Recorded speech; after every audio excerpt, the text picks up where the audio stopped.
Okay, so this is a gauge cluster off a performance pack Mustang, and a non-performance has a full circle here and a full circle here with that small center screen. Non-performance packs don't have those two gauges. And if you see the Super Snake or the Salines, what they do is add their gauges up here,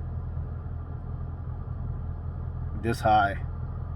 So when it's this high and you're driving, you have a center stack of gauges this high on your view. Basically, so you're looking that way, and there's that portion that's kind of blinding your view. This is why I won't sell it either. The year 2022 serial number, that's SN, serial number, the year 2022 0001.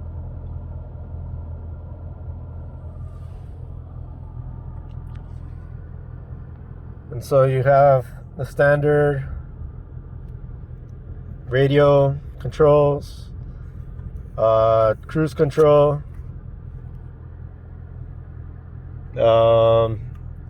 this is to change to go to different on the center stack menu. There's your Mustang, same here. That's to adjust the controls for the steering wheel. Hold this 10 seconds and it takes off the traction control. Hello, this is Chasing Different Adventures, and it's been a year and almost a month of ownership of my 2022 Mustang Roush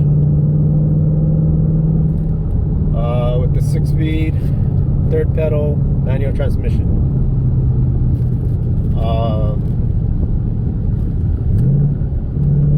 My take on this, it's so to get started on why I bought this car. I had a 2016 EcoBoost with a paddle shifter automatic. I thought I couldn't find a manual, and I thought, well, all the white ones, because I really wanted a white Mustang GT with a manual, and they didn't exist. And I asked, well, how long does it take to spec one with a manual? They said 6 months. And the only vehicle they had that had the performance pack on the EcoBoost performance pack period was EcoBoost, and it was black. The only benefit I had with that car was the suspension and the tires. I thought, okay, so it's got paddle shifters. If it's good enough for F1 drivers, then it's good enough for me. I was bored within a month. I lived with it. I babied it for 3.5 years.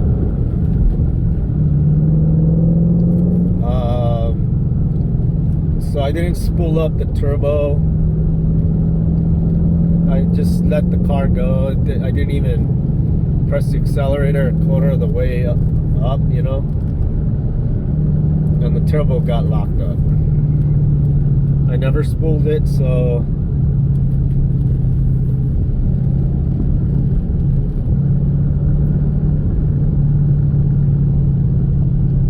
was relatively, it was a good car right up until the turbo locked up.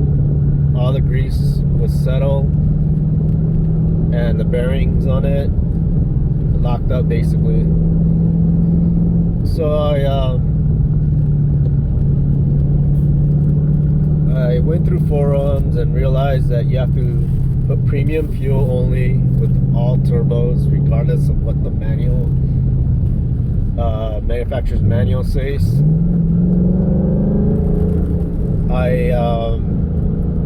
So I put premium, and then what I did, I found out that because it's got downpipes, this is a big misconception about how supposedly turbos are more economical than V8s. It is false. Completely false. If you don't use a turbo, yes, I was getting 30 miles to the gallon. But when I had to, the fact that I had to spool the turbo, that meant that I had to step on it. Watch this. So you step on it because the exhaust, it's connected to the exhaust, which is basically the downpipe from the manifold. Instead of going out through the back, it goes into the turbo around the engine onto the downpipe. Basically, downpipe goes into the turbo, shoots the exhaust into the turbo. There's a part of it that gets hot. You're on it. If you're on it long enough, then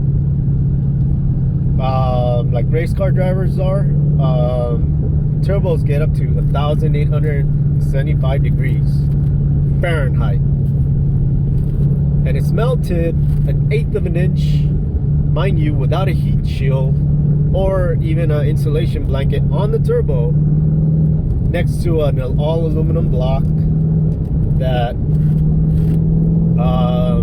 is bad engineering.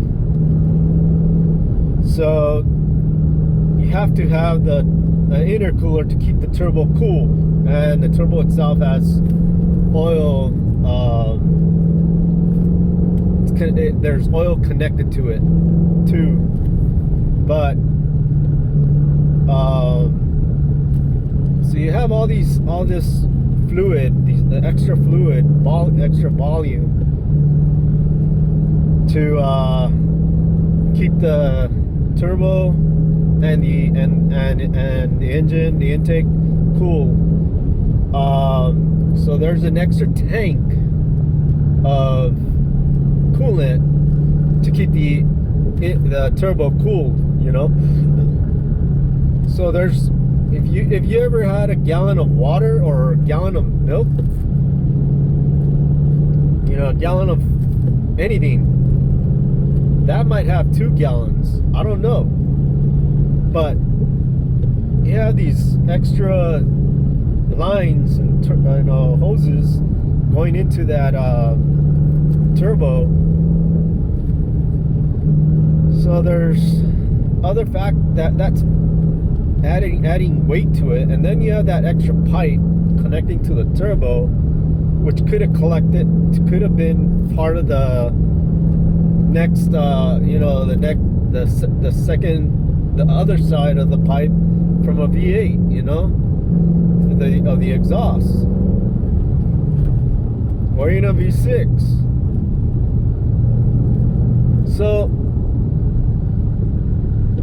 basically, to get to the point is that 6 months after I fixed it, you know, I put the premium, and then I started stepping on it so I could supposedly get better gas mileage. I didn't.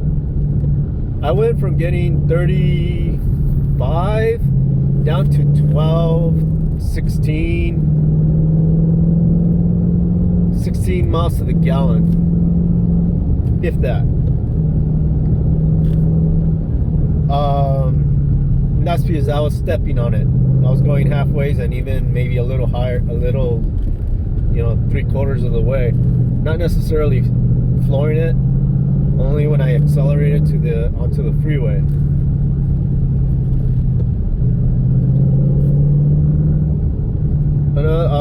So 6 months later, the engine goes out. So it's still under warranty. It's at 43,000 miles, or 49. Yeah, it was 43,000 miles. It was on extended warranty, and it paid for a rental. Now they told me it might take 2 months, so it did take 2 months.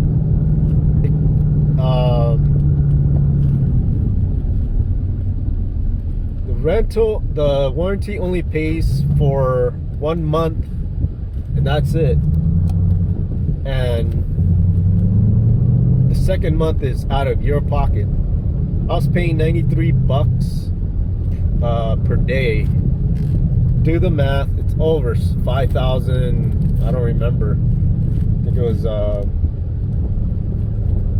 close to 5,007, because I even got the insurance. So I didn't pay insurance, or if anything happened to the vehicle, it wasn't on out of my pocket or my insurance. Anyway,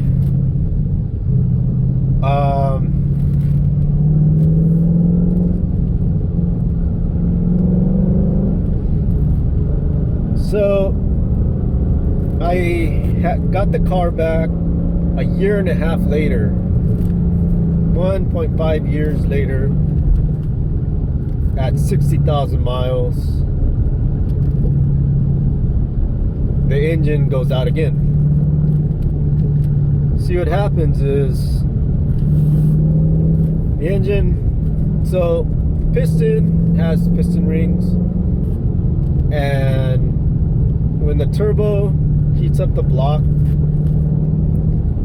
the wall on the aluminum expands. So if this side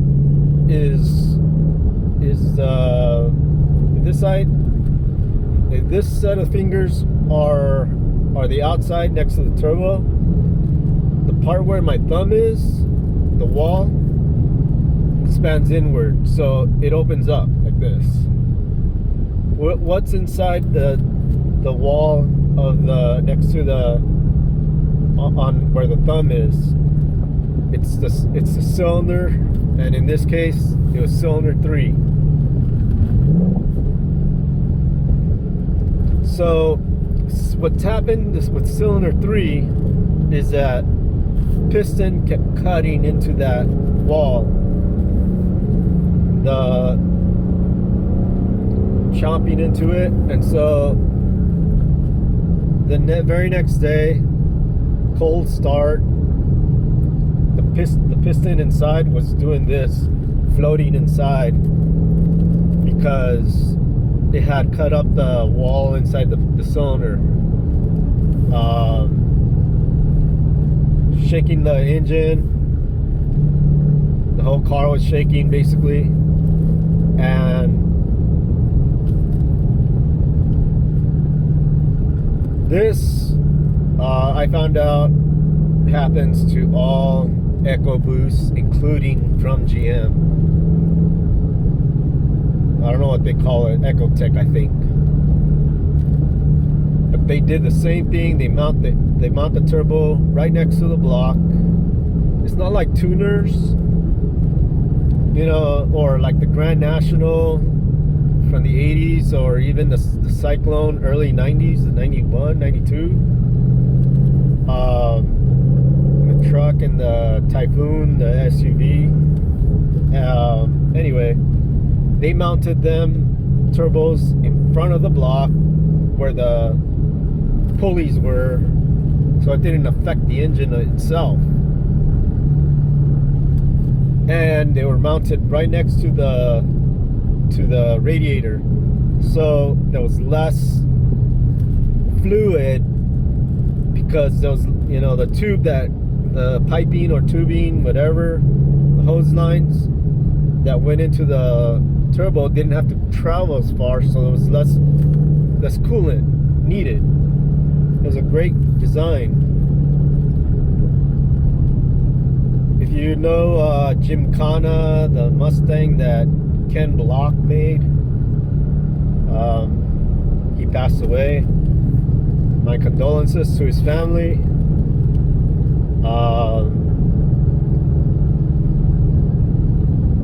And New Year's Day,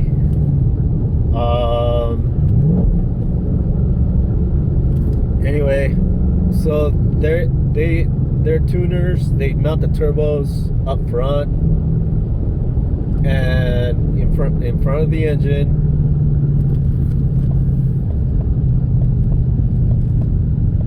And so they it keeps turbo cooled, and it keeps engine cool too.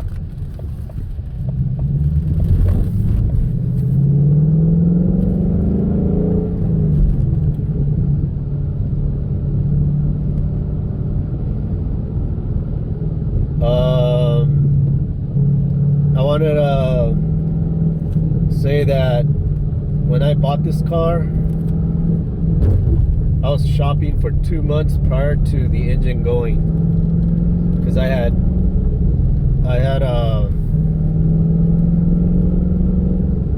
so when it went out the second time at 60,000 miles, they told me that it was going to be another 2 months, and that this time, because it's a replacement engine from Ford, that no rental was going to be reimbursed. No money was going to be reimbursed for rental. So I had a rental for 3 days, and prior to that, I was already looking for a car, because the car payment was the car was already getting paid when it went out, when it was failing. The irony to that, though.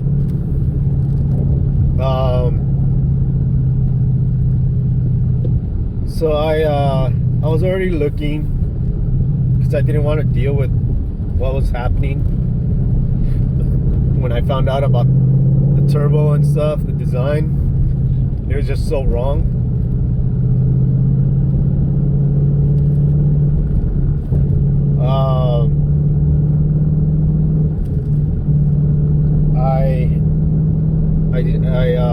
I looked and looked for a white Mustang with a manual transmission,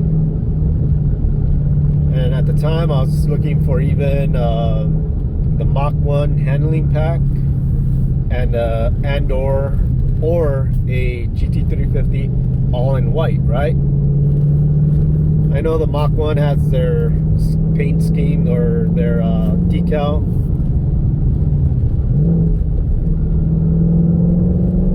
So I couldn't find anything, and for when the time did come and the engine did go out, I was even desperate, and I was gonna go to Texas to get a Mach 1 handling pack. I think it was in San Antonio. I was gonna fly out there and then drive it back. Luckily, my brother stopped me. He said that his in-laws went to buy a SUV in Vegas because it was $10,000 less, brand new. It was $10,000 less. It's less than in California, which is where I live.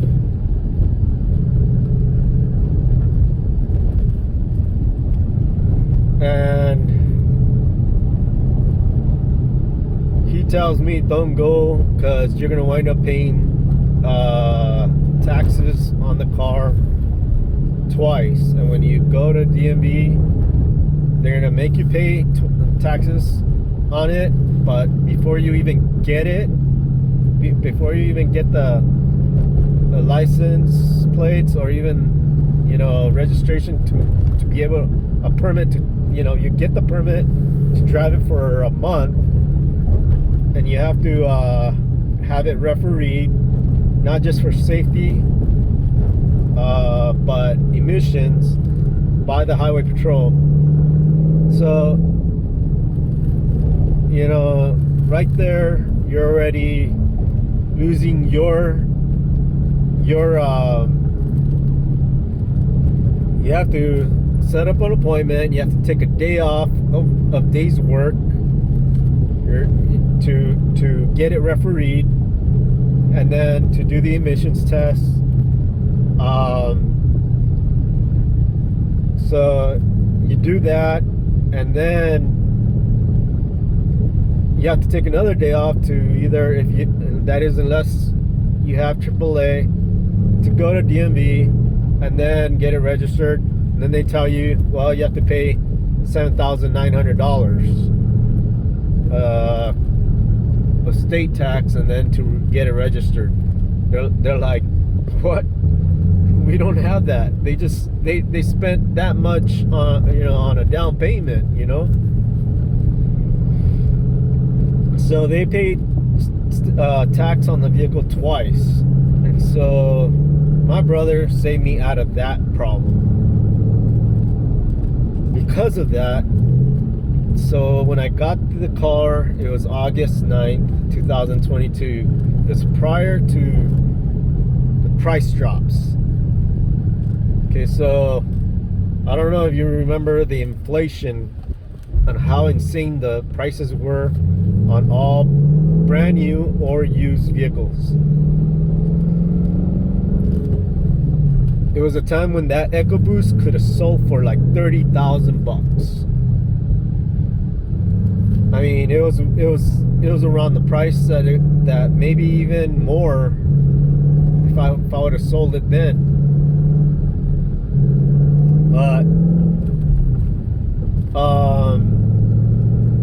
so I bought this car when the prices were at the all-time high. Keep that in mind.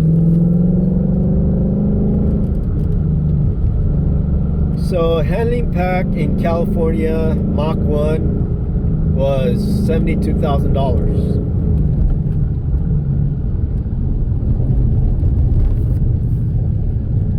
That's what the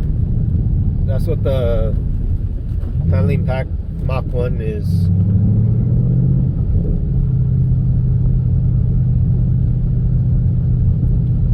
What an awesome scenery.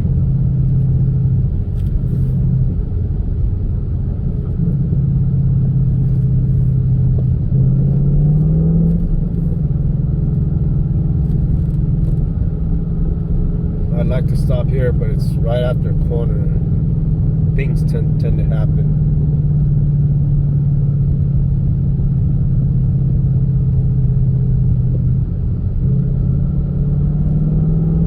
So my another thing was that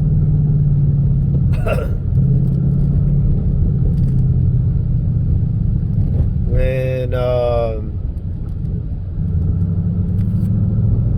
also, so interest rates were low back then. Now it's the reverse. I think the lowest I could find as far as interest rate was 10%. That's if you have 800 plus credit. Yeah, 10% if you have 800 plus credit.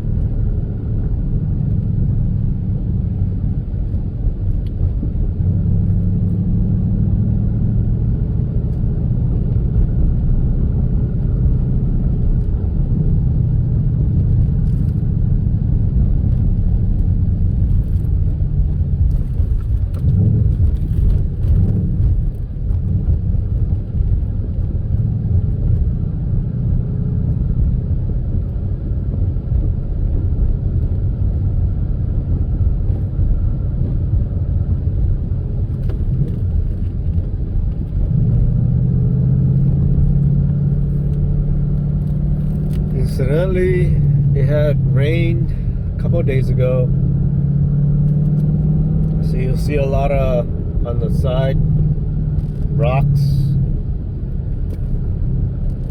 that had fallen.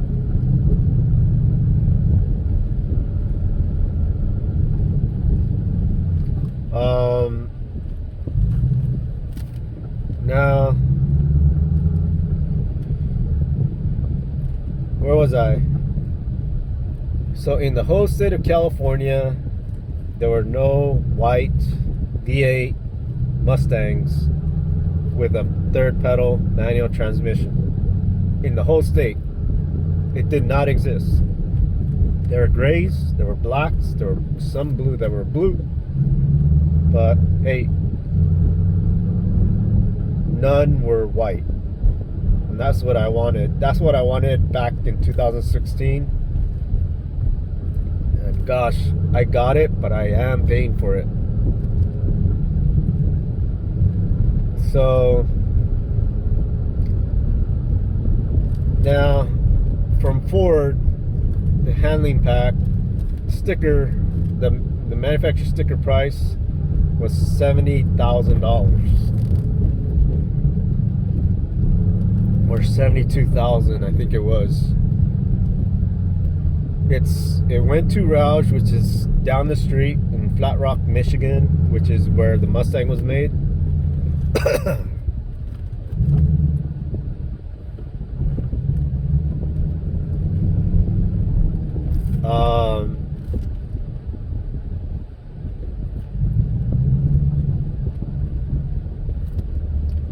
So, you know, Roush Performance does their thing, and so you have another price. It gets higher.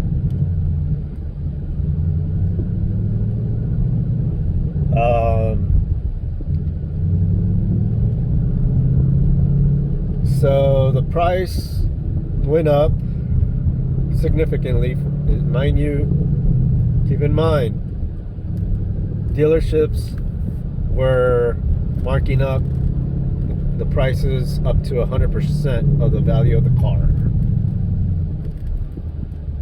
Up to. Keep that in mind. What was the price I gave you on my car? Yeah.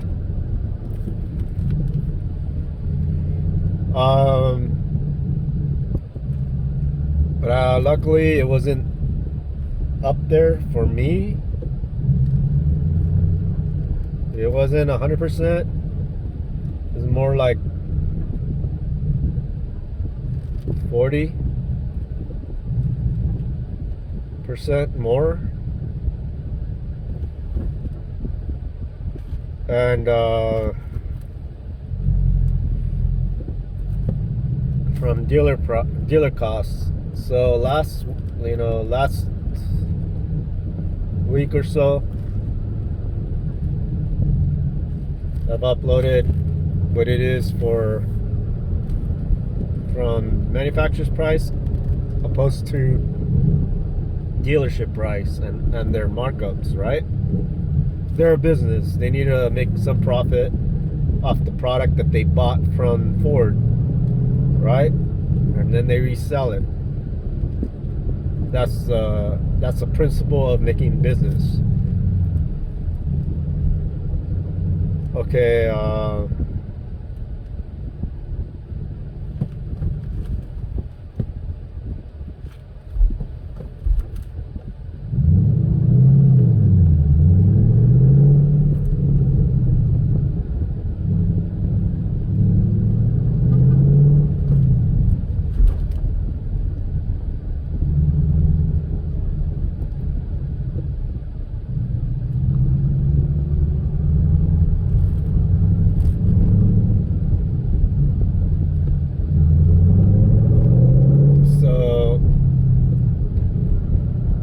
the next thing,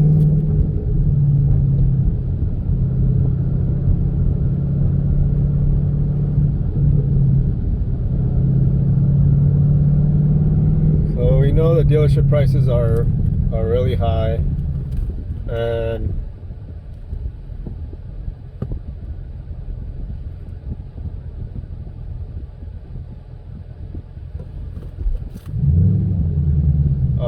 think Glendora Canyon Road is closed.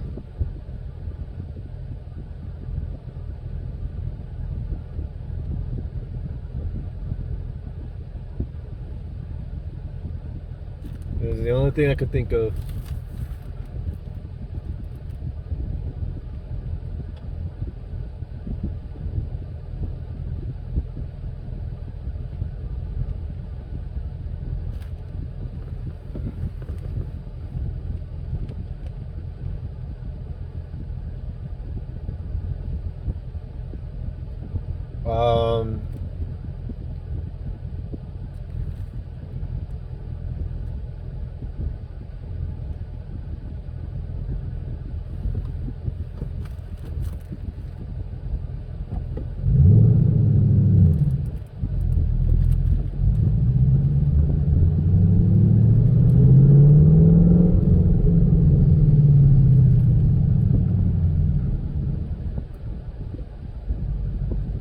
Now to get back to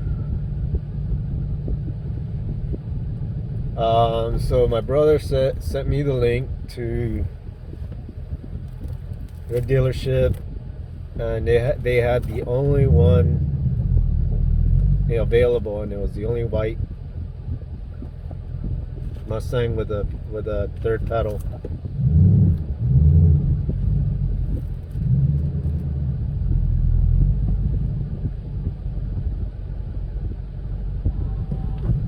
Oh shucks.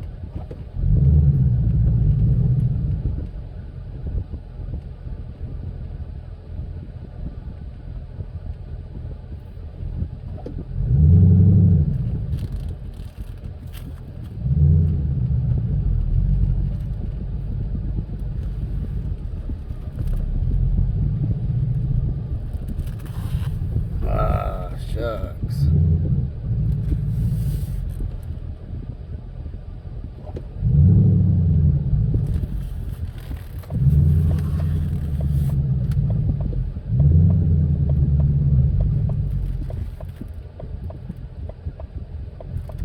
Yep, it's closed.